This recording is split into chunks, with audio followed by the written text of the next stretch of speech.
Aril Anggara from 10th 3.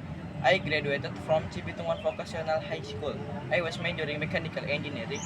New knowledge and skill were unlocked when I joined mechanical engineering. During school, I learned how to operate and maintain machine for industry, such as CNC machine, grinder, lathe, and milling machine. By using the machine, I made iron-based products like bowl and move. I also experienced in welding for making some products too.